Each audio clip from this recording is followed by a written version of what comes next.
జై శ్రీకృష్ణ. వరలక్ష్మి వ్రతాన్ని శ్రావణ మాసంలో ఎంతో భక్తి శ్రద్ధలతో పెళ్ళైన స్త్రీలందరూ జరుపుకుంటూ ఉంటారు.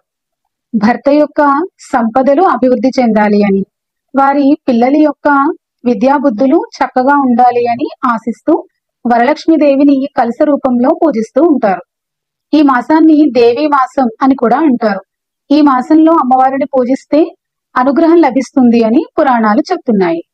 ఈ వ్రతాన్ని భారతదేశం అంతటా జరుపుకుంటూ ఉంటారు. భారతదేశం అంతా వ్యవసాయ ప్రధానమైన దేశం కదా.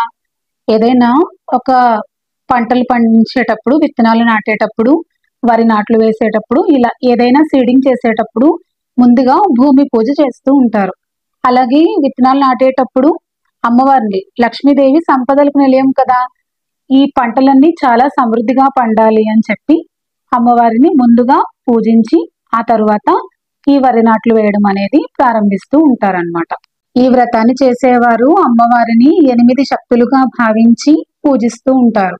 ఆదిలక్ష్మి, గజలక్ష్మి, సంతానలక్ష్మి, విజయలక్ష్మి, వీరలక్ష్మి, ధైర్యలక్ష్మి, విద్యాలక్ష్మి, ఇలా 8 శక్తులుగా భావించి అమ్మవారిని భక్తి శ్రద్ధలతో పూజిస్తూ ఉంటారు. పూర్వం పార్వతీదేవి ఈ నోము నోచారని పురాణాలు చెప్తున్నాయి.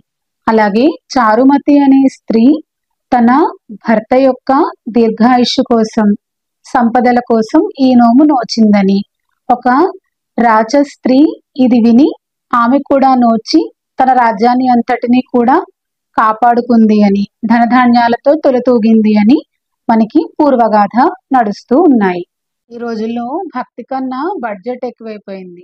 ఎవరో ఏదో చేశారని మనం కూడా అలా చేయాలి అని చెప్పి అనుకుని, ఎవరో చిన్న విగ్రహం పెడితే దానికంటే పెద్దది మనం పెట్టాలి అని, ఇలా రకరకాల పోకడ ఈరోజు సొసైటీలో నడుస్తూ ఉంది. మనం భక్తితో చేసే పూజ ఏదైనా సరే అమ్మవారు స్వీకరిస్తుంది, మనకి అన్నింటినీ ఇస్తుంది. కాబట్టి మనం ఎవరినో చూసి పూజలు చేసుకోవాలి అనుకునే కంటే భక్తితో మనం అందరం పూజిద్దాం. అందరికీ వరలక్ష్మి వ్రతం శుభాకాంక్షలు.